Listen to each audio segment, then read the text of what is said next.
Hello, fellow traders. 'Tis I, the Rumpled One, coming to you Sunday, March the 29th. The year's 2020. Let's talk trading. Walmal method, day 23.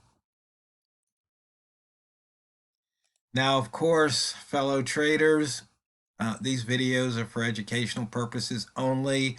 Your results may differ from mine. Trading is extremely risky. You can lose all of your money. If you need trading, investment, or financial advice, seek the advice of an accredited financial professional. Now, one thing about trading is when you win, you're lucky. You prepare for the trade, an opportunity comes up, and you take action. If you're profitable, that's luck. If you lose, that's skill, because when you lose, you're not going to lose any more on any single trade than you're willing to lose. That's the skill side of money management. Okay, we'll blast through the charts till we wind up on the Walmal charts. You can see here on the weekly, we had gapped down, and then the pound filled that gap. And you can see there's still a few pairs out there that haven't filled the gap. Okay, you can see here that we've moved 968 pips off of that yearly low. That's quite a nice bounce. And we are now putting in the range, opening range for this week here on the first day of the week. Inside bar, we do have some inside bar candidates, but the pound is not one of them. Daily range, we've already have some that are over 100 here. Normally this time Sunday night, there's usually nobody over 100, but these are extraordinary times. The buy zone, we've got the pivot down here, and it looks like the pound wants to hit it. It's 23 pips above it. But remember, these videos are for educational purposes only. The rat zone, we're making a new low at the time. It looks like we're going to be, green rats might get a chance to feast. Once again, the pivot here for the day, 123.54, call it 55. We've got the weekly pivot here at 121.23. You can see we've missed the daily pivot from the previous day, Friday, previous trading day. And here we have today's pivot right here. We're heading towards it. We flip over to the weekly. You can see we've got a missed pivot for this week and a missed pivot for last week. Maybe it takes out one of those pivots.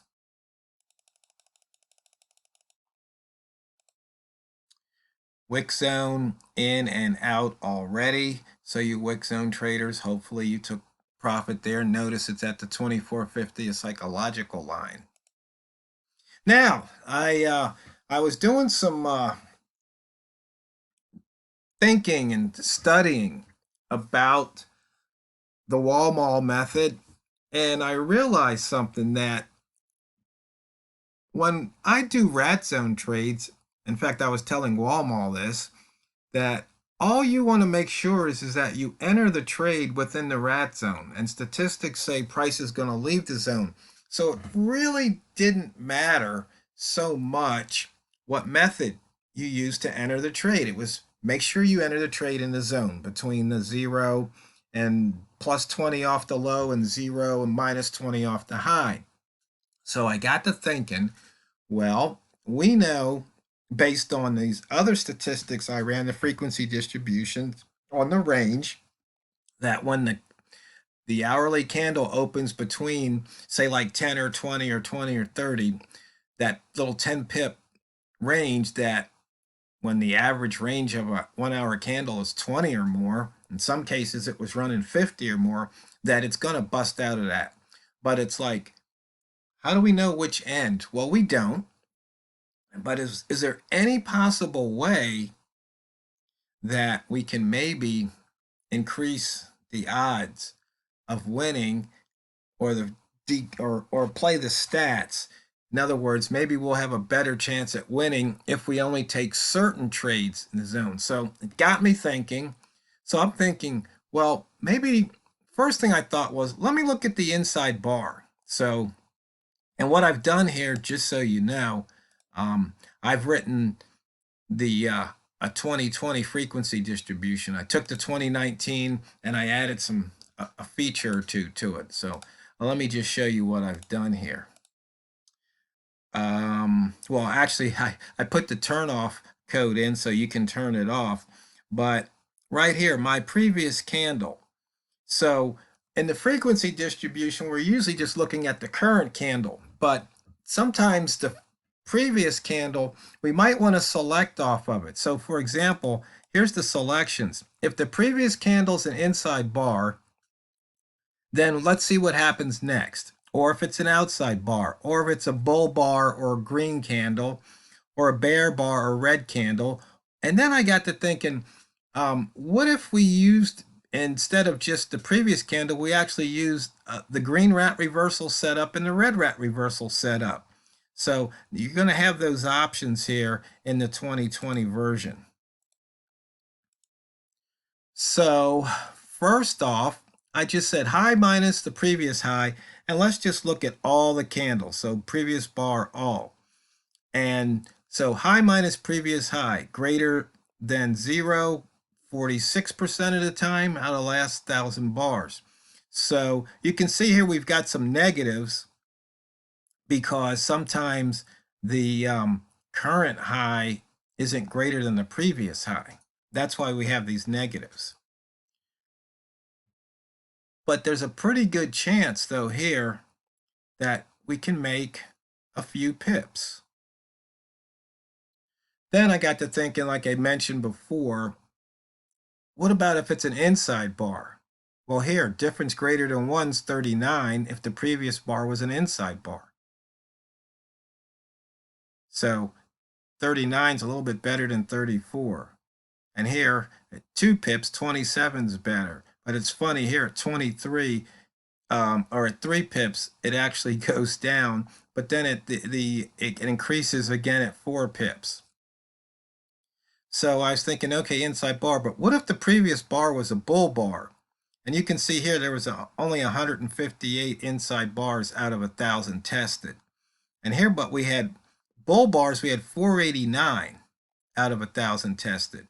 But look what happens if the previous bar, in this case, is green, and you hit that high, things get a little bit better. And then I thought, well, what if it was a bear? You can see it's actually lower.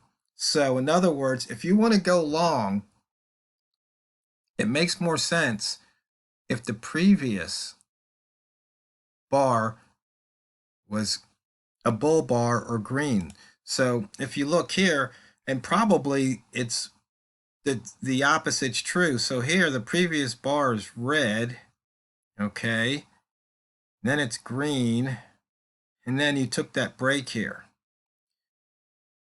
But see here, it never hit that low, so you wouldn't have taken it.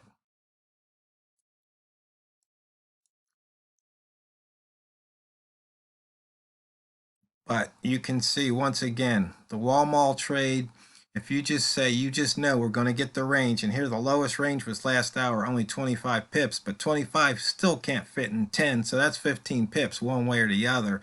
And you can see right here, it's already moved 10 pips to the south. Now 11. And I was reading and listening to other traders because I figured there's always something I can learn, possibly, or there's something I just might need to hear again. And I read something where basically they were talking about you just need one good trade, one method. And they were saying how if you're trading more than one method, how that can really mess with you. Because they stress the importance of you having a method and sitting on your hands until the market comes to you. and I've spoke about this probably every year for over the past, I don't know how many years I've been making these videos. But it's real simple. We have a zone, price broke out of it. So now do we take another trade, or do we just wait? And we could wait, maybe price returns to this area this hour, maybe it doesn't. And if it doesn't, then we're just going to wait till the next hour. I'm pretty sure if Walmal was trading, if he would have gotten his 5 or 10 pips, he'd be done, and he'd be waiting for the next hour. But then again, I have kind of turned him into a trading machine, so maybe he might have even jumped in again here. But it's about 11 o'clock his time, so I didn't even bother to see if he wanted to come on the video tonight. But the thing is, with this method, it's so simple. There's not a lot of rules. It's pretty much you trade with the H1 candle color at the line, the first line it hits. That's it. So this is the second line. You're too late. See, we've already got it color coded, red for short, green for long. That's it. But so many traders are struggling.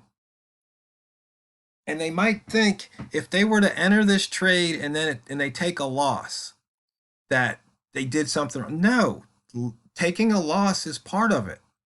That's just part of trading. It doesn't mean you did anything wrong. And it's just like there's some cases where you might take a trade, you broke your rules, and you made money. That making money doesn't mean you did anything right, because you determine what's right for you, and that's called your trading plan, your method, and your strategy, and your money management and your risk management. So long as you apply those rules, the outcomes will always be what you planned on. Either you took some profit or you got out because your stop loss was hit. You followed your rules.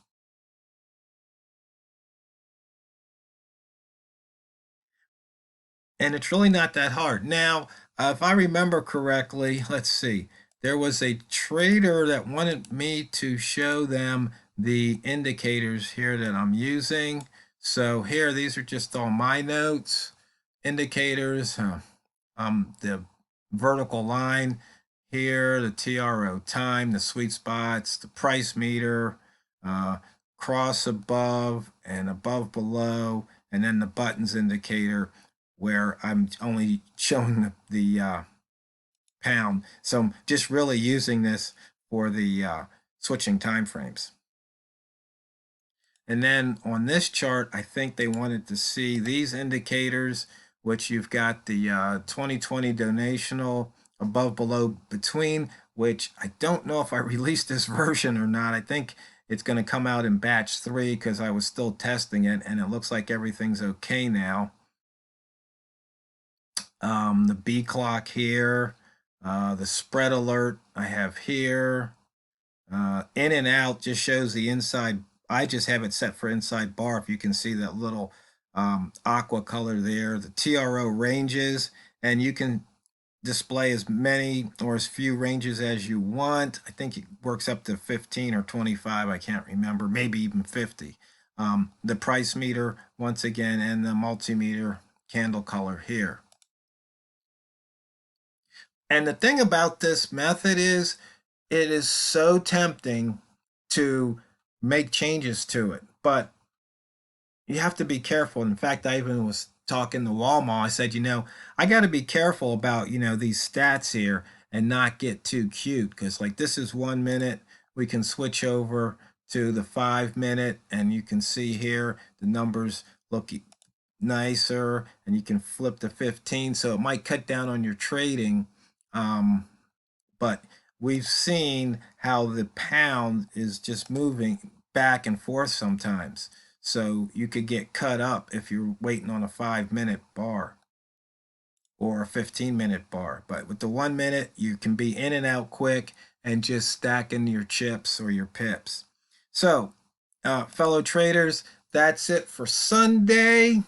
And as you're out there, just remember, one good trade, focus on that one simple method, execute it according to your plan, because it's not what you trade, It's how you trade it. So go out there and drain the banks.